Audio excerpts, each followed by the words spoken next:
berjuang untuk bangsa Indonesia. Lewat apa? Lewat pendidikan pondok pesantren. Ini yang disebut pahlawan asli. Ini yang disebut pahlawan asli. Sebab pesantren ini membentuk karakter manusia Indonesia agar menjadi manusia yang berketuhanan. Indonesia kan punya Pancasila, betul? Sila pertama ketuhanan yang maha. Yang punya Tuhan Maha Esa itu sebetulnya orang Islam. Esa itu dari bahasa Sanskerta. Bahasa Sanskerta itu diambil dari bahasa Quran. Izza.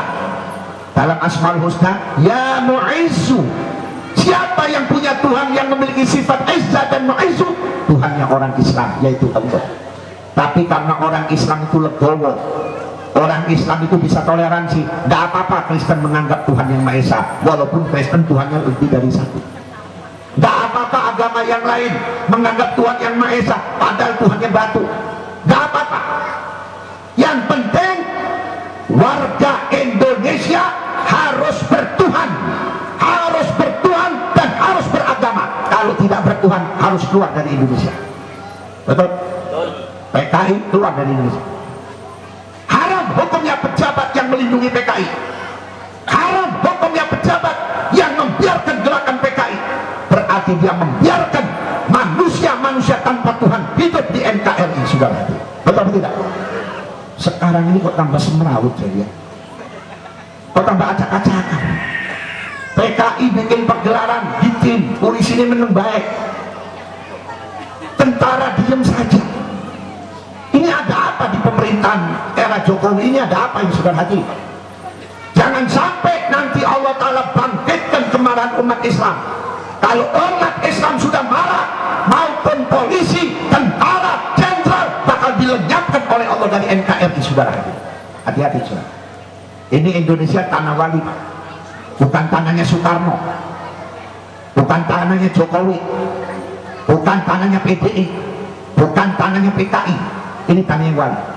Karena yang membentuk negara Republik Indonesia pertama Maulana Rahmatullah Sunan Ampel, Maulana Ainul Yakin, Maulana Syarif Hidayatullah, sampai kepada para ulama-ulama dengan Islam, dengan akidah Ahlus Sunnah wal Jamaah, dengan madhab Imam Syafi'i. Alhamdulillah Indonesia menjadi negara paling besar, paling luas, paling banyak pengikut Islamnya. Makanya orang-orang kafir, Pak, nggak takut dengan Islamnya Arab Saudi. Karena apa? Saudi itu hebat, Saudi itu ada syariat Islam karena ada Ka'bah, ada Madinah. Betul? Indonesia nggak punya Ka'bah, Indonesia nggak ada makam Rasul. Tapi Allah memberikan kekuatan. Tanpa makam Rasul ada makam Waliullah, ada makam turunan Rasul. Ini yang membawa bendera Islam ke Indonesia. Makanya kalau umat Islam sudah hancur, umat Islam jauh dari Quran, umat Islam sudah tidak bersyariat kepada syariat Allah, inilah merupakan kehancuran Islam. Kemarin di TV saya lihat rame gara-gara anak kecil diperkosa. Ada anak perawan diperkosa 19 laki-laki. Hancur itu, Pak. Rame, sampai menterinya komentar. Cuman saya heran, kalau yang dibahas masalah hukum, yang dibahas masalah tindakan, yang dibahas masalah penjara, tapi nggak dibahas penyebab-penyebabnya anak itu menjadi penzina, menjadi anak yang tumbuh berjiwa seks yang tidak normal. Ini percuma. Apa yang menyebabkan anak kita sampai tidak tahu hukum zina? Anak SD bisa tidur dengan perempuan yang bukan mahramnya, anak SMP sudah bisa memperkosa temannya. Salah satunya televisi dan handphone. Betul apa tidak? Betul apa tidak? Itu TV, Pak, bisa nyala kalau ada izin dari menteri. Menteri, presiden, pejabat harus menjadi pemimpin yang baik di Indonesia dan harus menjadi orang yang berjiwa nasionalis, Pancasilais, dan cinta kepada tanah air. Kira-kira di Indonesia pantas nggak kalau anak kita jadi jablay, saudara? tidak anak kita berbuat kejelekan? Bertentangan. Karena Indonesia dikenal sebagai negara yang baik akhlaknya, negara yang memiliki sopan santun. Raden Kartini sudah sekian puluh tahun meninggal, tapi masih ada sejarahnya. Itu sosok perempuan yang santun dan sukses. Tapi mana sekarang Kartini yang ada? Malah sekarang di gedung DPR jablay, pura-pura jual minyak wangi, merayu anggota. Betul apa tidak? Makanya kalau banyak pejabat di DPR korupsi, itu kerjaan mereka itu. Betul apa tidak? Kalau yang korupsi Golkar, PDI masa bodoh, bukan urusan saya. Tapi yang korupsi ini kebanyakan dari partai Islam. PKS yang mengatasnamakan partainya paling bersih, nyolong daging. Betul. P3 yang katanya Partai Persatuan Pembangunan berantem dulu. Betul. PKB katanya Partai Ahlus Sunnah wal Jamaah, bukan Ahlus Sunnahnya yang dibela, bukan Wahabiyah yang diserang, malah Ahmadiyah dilindungi. Betul. Sekarang mau kemana kita, saudara hadirin? Punya partai Islam nggak untung buat orang Islam, nggak untung. P3 menang, yang untung orang P3. PKS menang, yang untung orang PKS. PKB menang, yang untung orang PKB. Kita miskin. Betul? Makanya kita harus bisa membedakan. Islam ini agama pemersatu, saudara. Nabi mengatakan ana muwahhidun lil bashar. Aku ini mempersatukan umat yang tadinya pecah belah, yang kaya ke sana, yang miskin ke sini, perempuan ke situ, gak ada harganya, dipersatukan oleh Nabi Muhammad lewat kalimat la ilaha illallah Muhammad Rasulullah. Sehingga orang kaya punya tugas, orang pintar punya tugas, orang miskin punya tugas, pemimpin punya tugas, sehingga semuanya kembali kepada rujukannya, yaitu kepada Al-Quran, Al-Hadis, kembali kepada Allah dan kepada Nabi Muhammad. Sekarang dipecah-pecah, yang satu ngaku partai Islam, satu ngaku partai Islam. Sampai saya katakan kepada mereka, Pak, orang Islam Indonesia ini lagi keder, mikirin makan susah, duitnya dikorupsi terus. Betul? Belum lagi tempatnya digusur, dijualin sama Cina-Cina. Belum lagi dagangannya digusur. Ada pasar tempatnya orang Islam dibakar, alasannya konslet.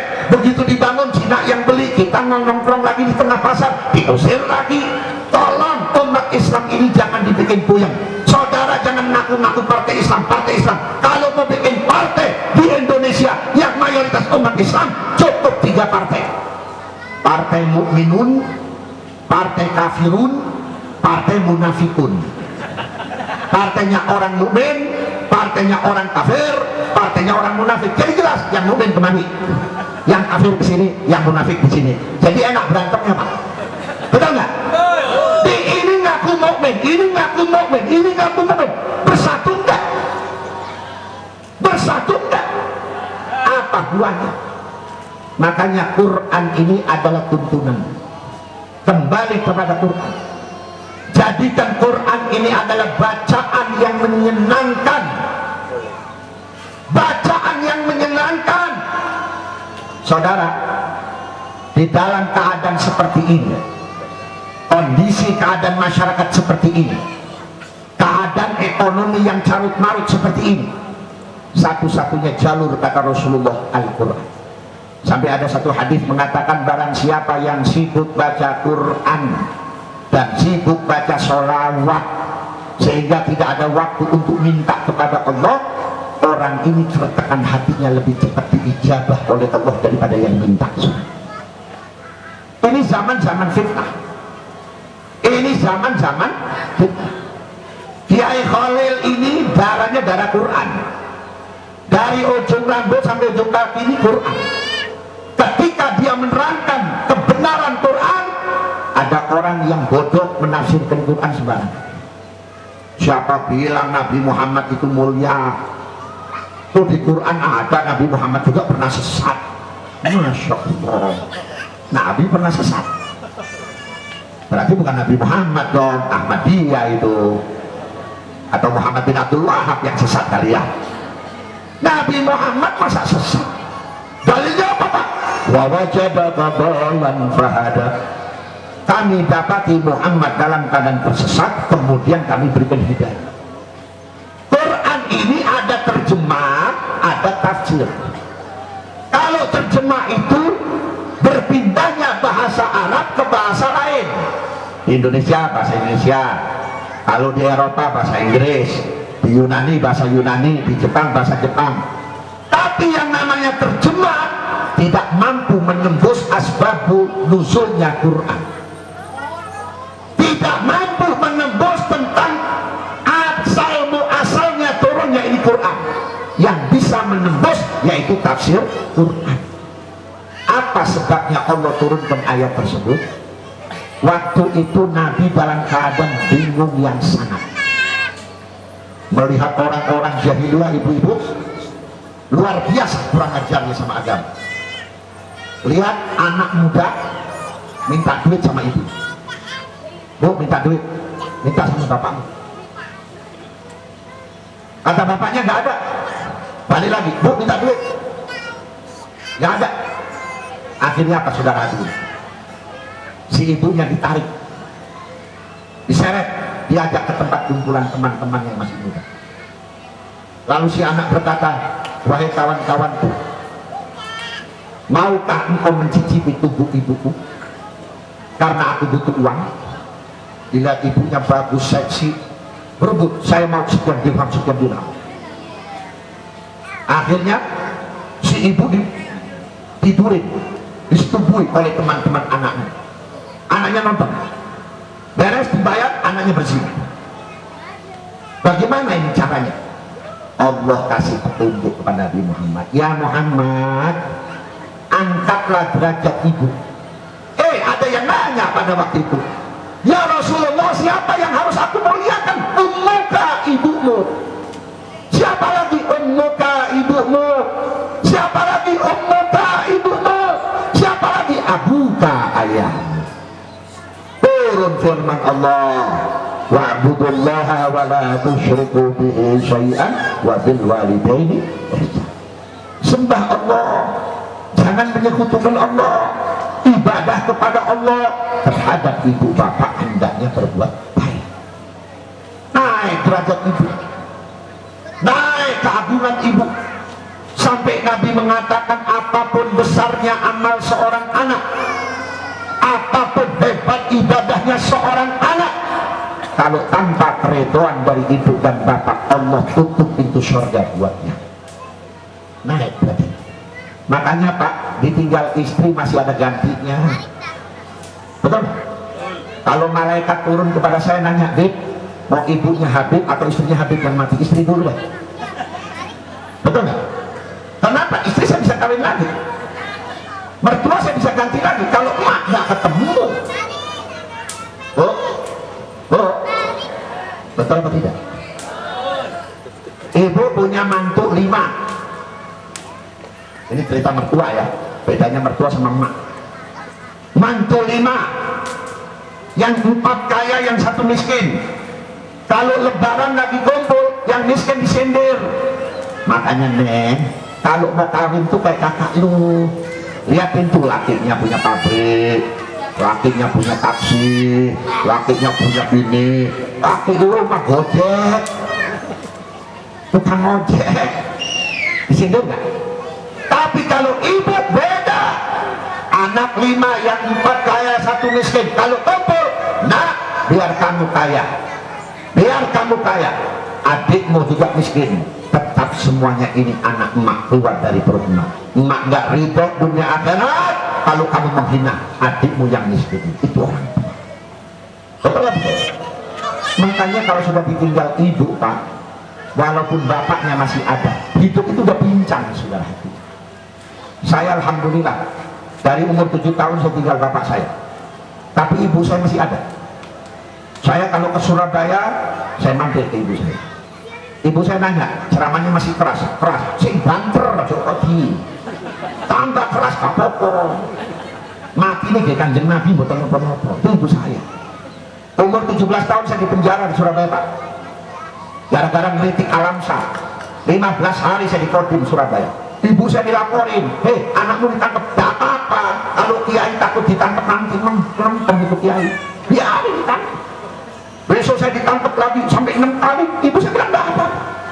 Inilah buat saya, roh saya adalah ibu saya. Makanya kalau kita masih ada ibu, tolong dirawat saudara.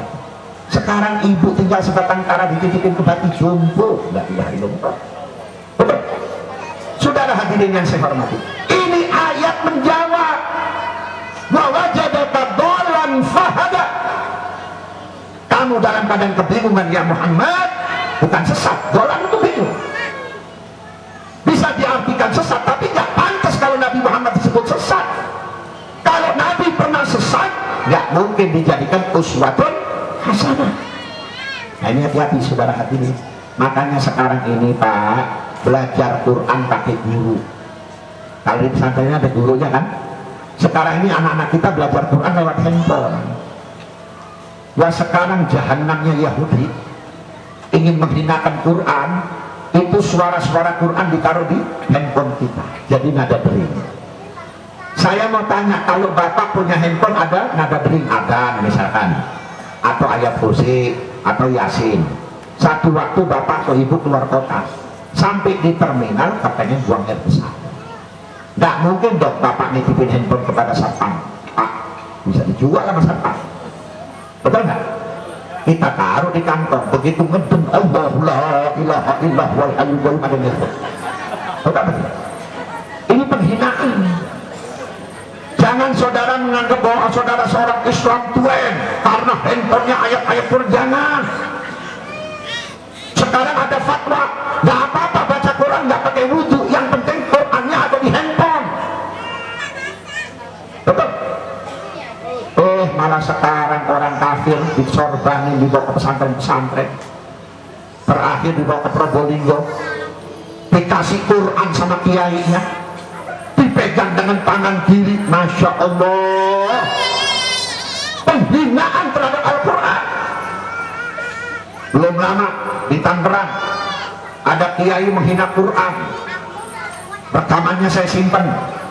Dibilang Al-Quran ini memang benar porno, paling pornonya kitab itu Quran. Yang diambil dalilnya apa? Apa yang diambil dalilnya dia?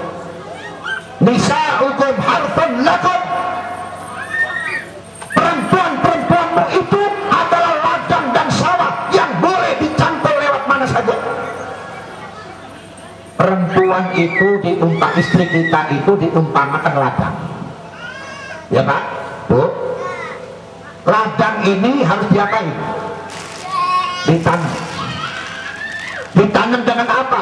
Dengan buah-buah, dengan pohonan yang bermanfaat. Maksud Allah, nisa'ukum harfun lakum, istri-istrimu itu adalah sawah-sawahmu.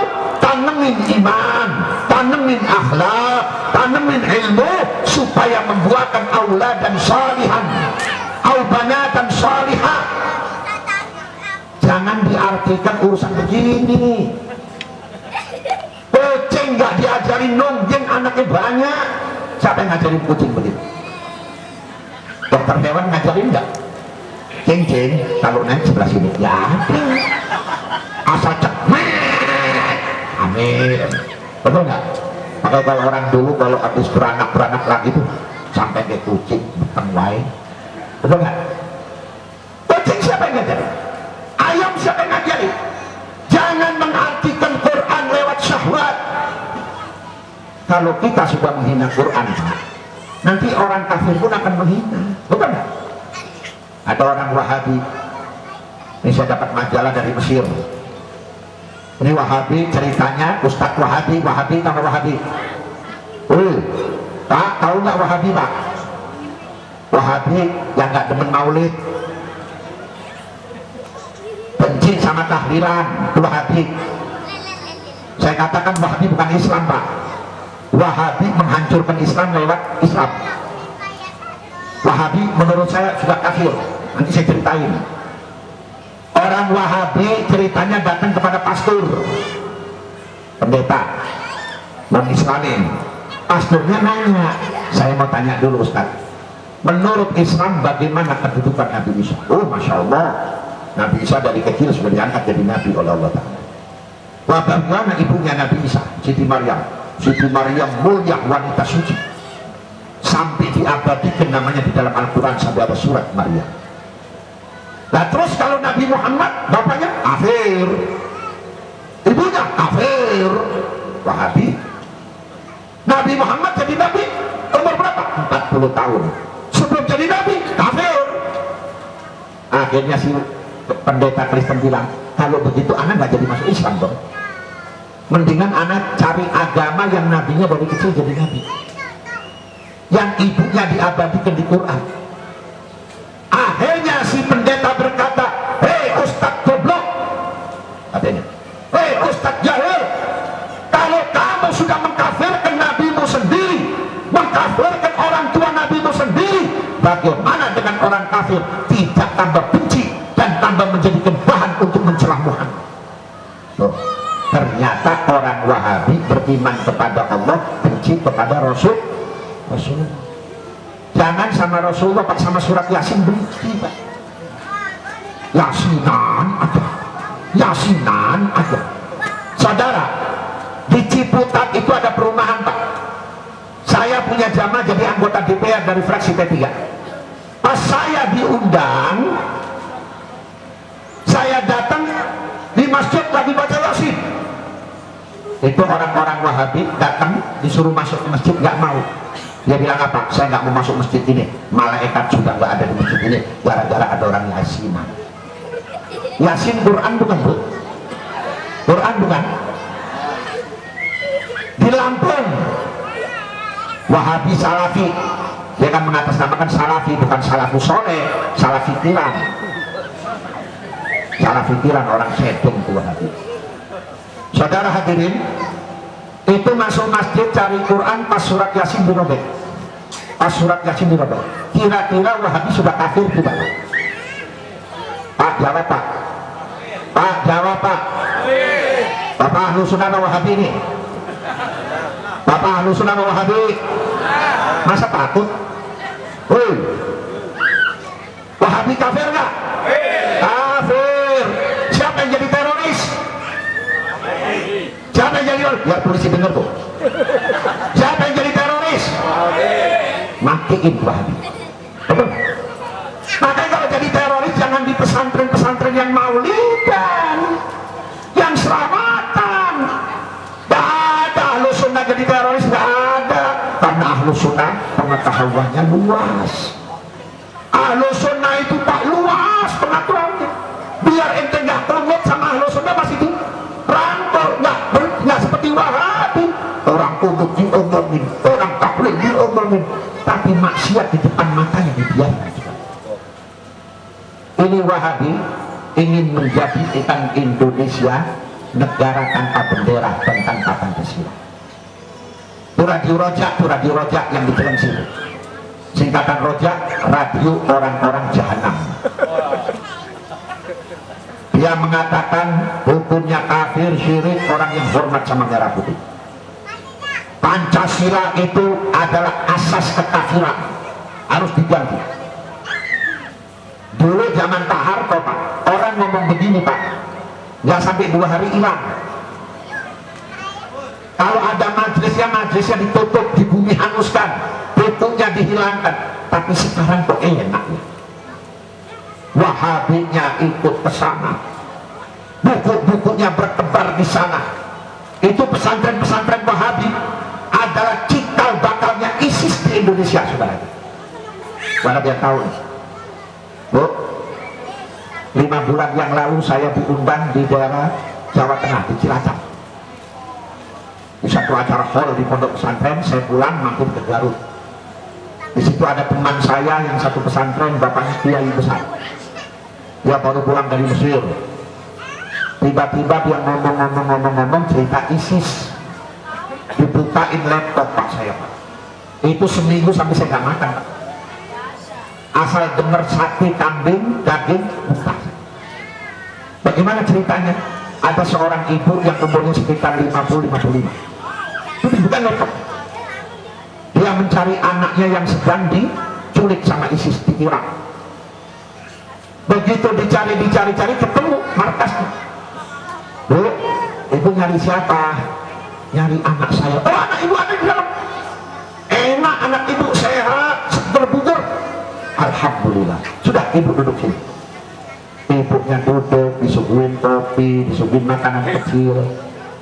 Lama-lama ngobrol, dianggap ibu ini orang ISIS baik-baik, ramah-ramah. Terus dia mau pamitan pulang. Kalau gitu saya mau pulang, mau bawa anak saya. Sebentar bu, anak ibu saya tugaskan untuk bikin nasi kebuli. Saya tugaskan bikin sate dan sop buat kamu ibu. Ya Allah, baik amat ini ISIS.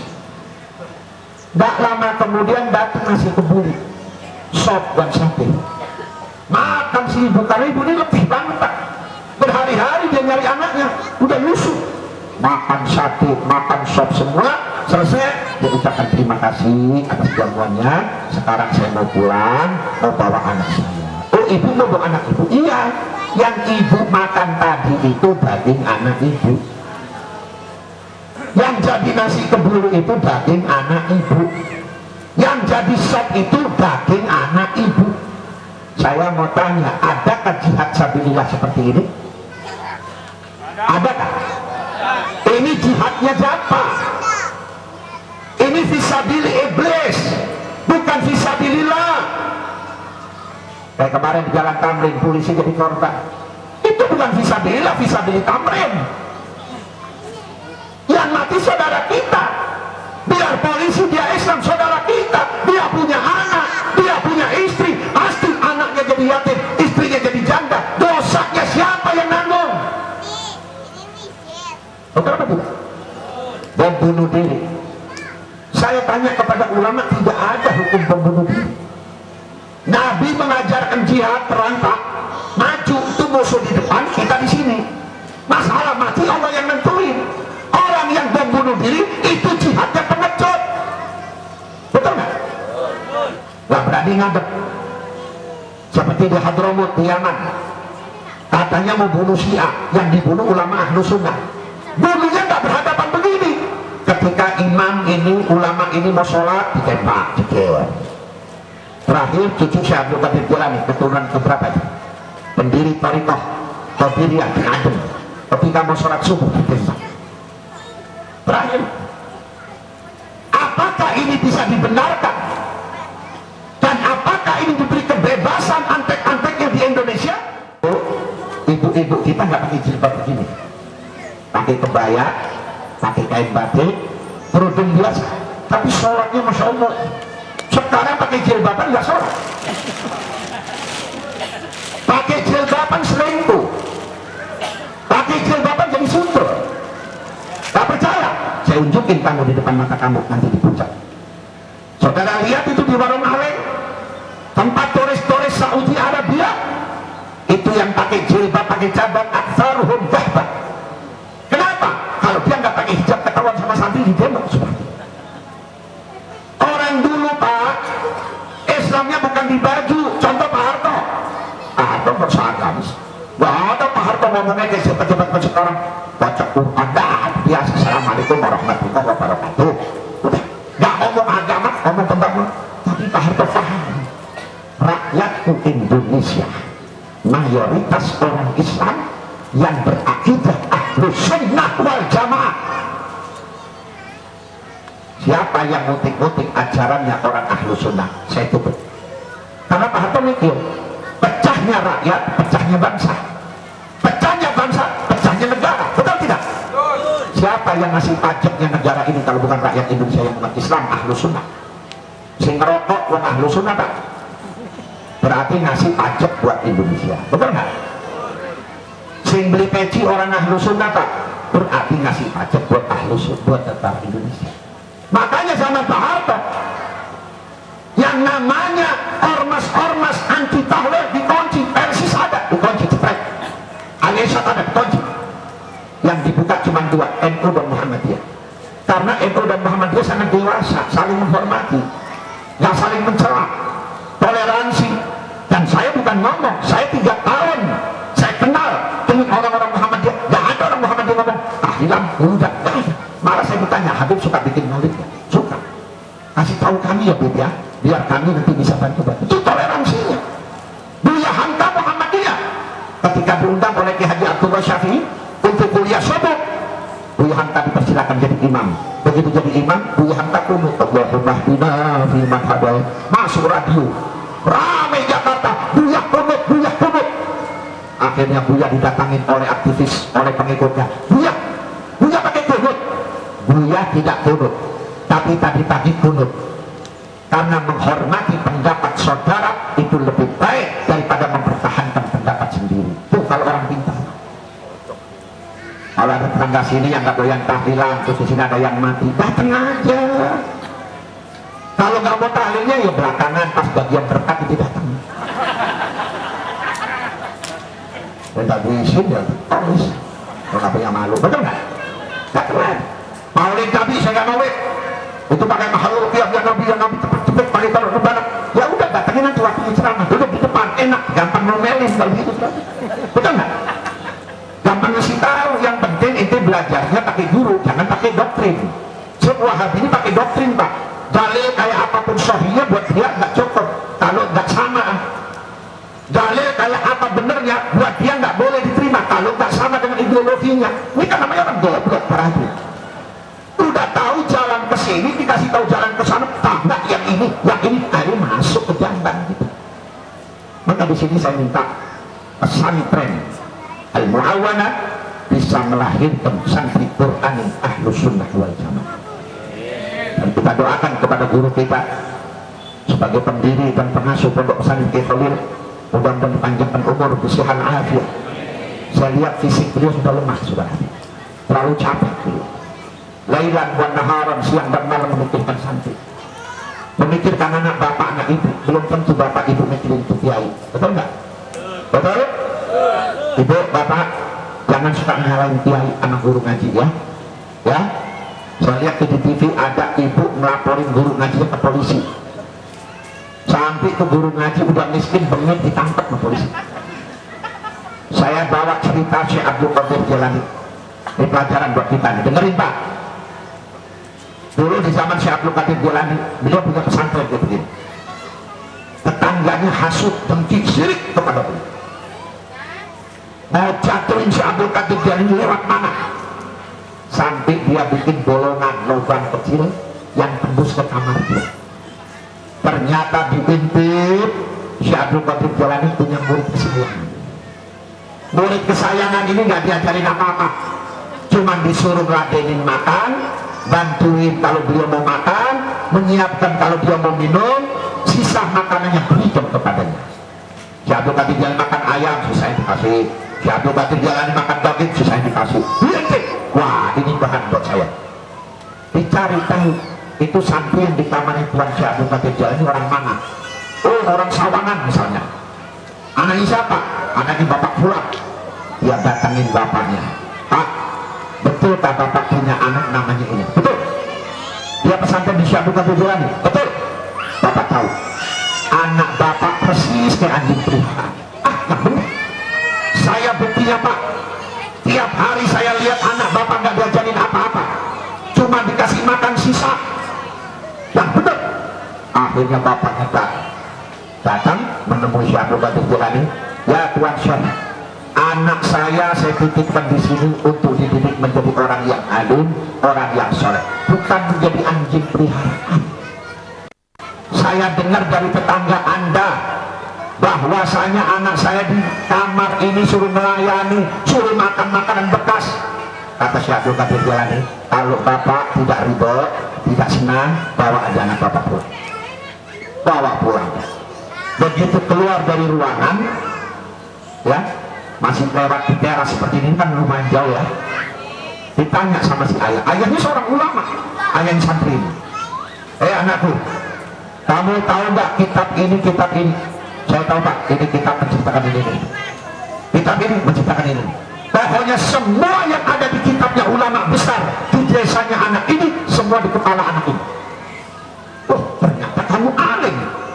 Ternyata kamu lebih-lebih dari kiai di kampung saya, lebih-lebih dari bapakmu sendiri. Kalau begitu kita minta maaf kepada Pak Syekh. Datang Assalamualaikum. Waalaikumsalam. Ya Tuan Syekh, ternyata anak saya ilmunya di atas saya, di atas guru-guru yang ada di kampung saya. Saya minta maaf, maafkan saya kalau saya tergosok, terhasut oleh tetangga saya. Saya kembalikan anak saya. Apa jawab beliau? Anakmu mau menuntut ilmu di mana saja, pintu ilmunya sudah ditutup oleh Allah Ta'ala. Karena satu ayah dari anak ini sudah tidak ridho kepada salah satu guru. Jadi kalau ibu bapak tidak ridho kepada Ki Khalil, mau ditaruh di pesantren mana, nutup ilmunya. Seandainya kata dia pintar nggak manfaat, ciri-cirinya orang yang nggak manfaat apa? Ilmunya banyak tapi nggak bisa membenahi orang, kerjanya berantem bro, tahlilan bareng gara-gara berkat ya ampun. Itu ilmu nggak manfaat. Kalau ilmu manfaat, ya udah apa-apa, rezeki Tuhan sing ngatur, biar sedikit yang penting cukup, banyak kalau nggak cukup buat apa, kan begitu. Karena nggak manfaat, setan yang menguasai ilmunya. Oh, masa kamu kalau ustaz itu yang biasa mimpin yasin kan kamu, masa disodok sama ustaz? Oh ribut, jangan ngaji sama ustaz itu, ustaz itu cuma merampas berkat.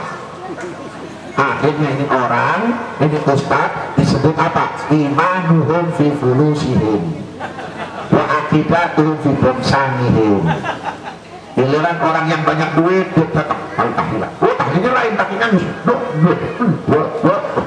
giliran tetangga susah, tahlilnya nggak jelas, baca doanya kayak tawon. Ini sekarang sudah. Makanya biar ilmu anak kita manfaat, bapak ibu harus ridho kepada guru. Betul? Tahu ada rezeki, ingat sama guru. Betul? Jadi ilmu itu jangan dijual beliin. Itu di Quran disebutkan wala tashtaru bi ayatillahi tsamanan qalila.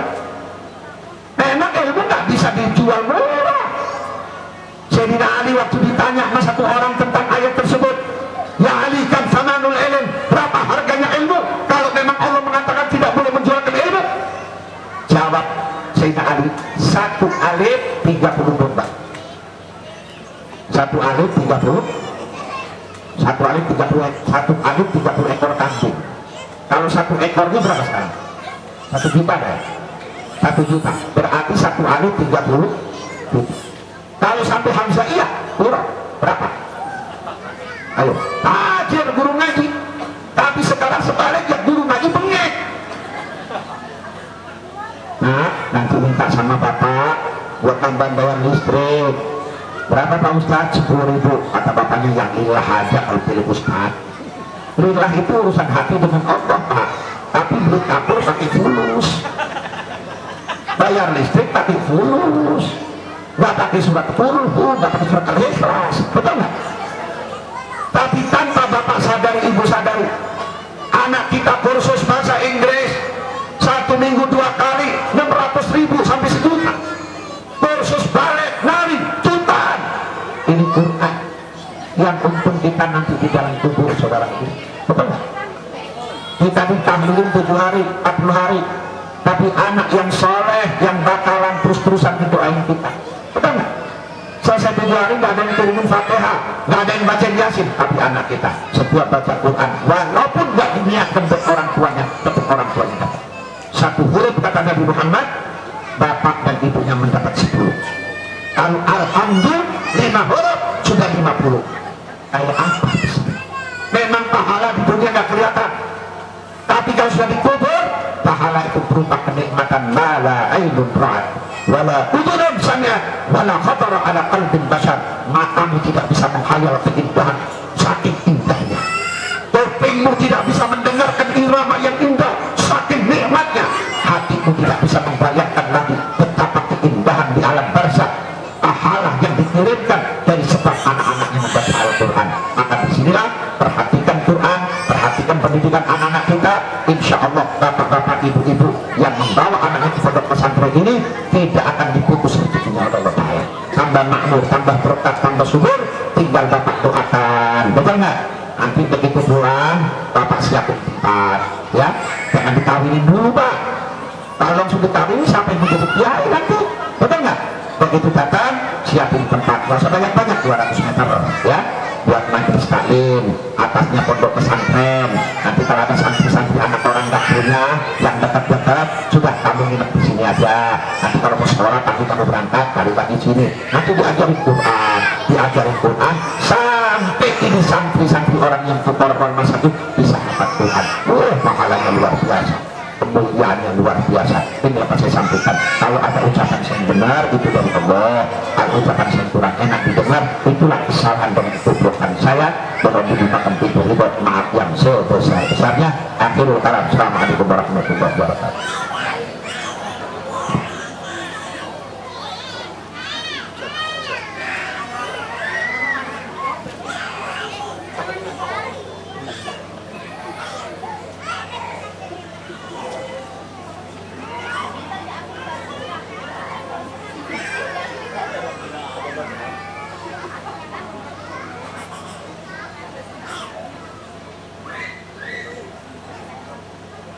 Rasulullah sallallahu alaihi wasallam afdal maghfirah anna wa nabiyina min qabli la ilaha illallah la ilaha illallah la ilaha illallah la ilaha illallah la ilaha illallah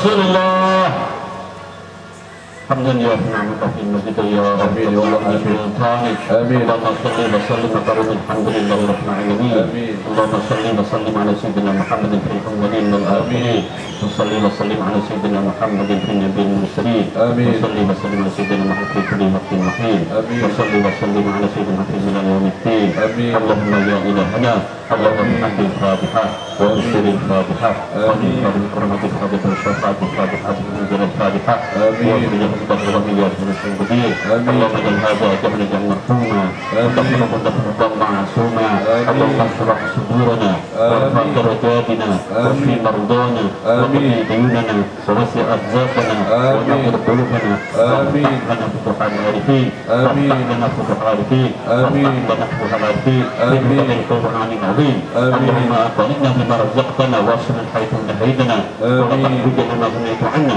wa asrif fi zumrati محمد صلى الله عليه وسلم وفي كأسه فاسقنا من معاصي جنبنا وعلى التقوى أمتنا وبالكبر أهمنا وبالجنة نعيشنا فيها بالجلال الإكرام اللهم نسأل العفو في الدنيا والآخرة اللهم لنا ولوالدينا وارحمنا كما ربيانا صغارا وارحمنا كما ربنا صغارا وارحمنا كما ربنا صغارا اللهم بارك في أولادنا اللهم بارك لنا في أولادنا اللهم بارك لنا في أولادنا وتلاميذنا ولا تضره وفقنا الله الرحمن الرحيم اللهم نسأل التقوى والهدى والعافاف والغنى آمين الله والعافاف والغنى اللهم نسأل التقوى والعافاف والغنى ربنا آتنا في الدنيا حسنة آمين اللهم انفعنا الغلاء والوباء والزنا والزلازل آمين الله الهدى والهدى والهدى آمين وفي الجبل تقبل اسمك الرحمن الرحيم وصلى الله على سيدنا محمد وعلى آله وصحبه الفاتحة.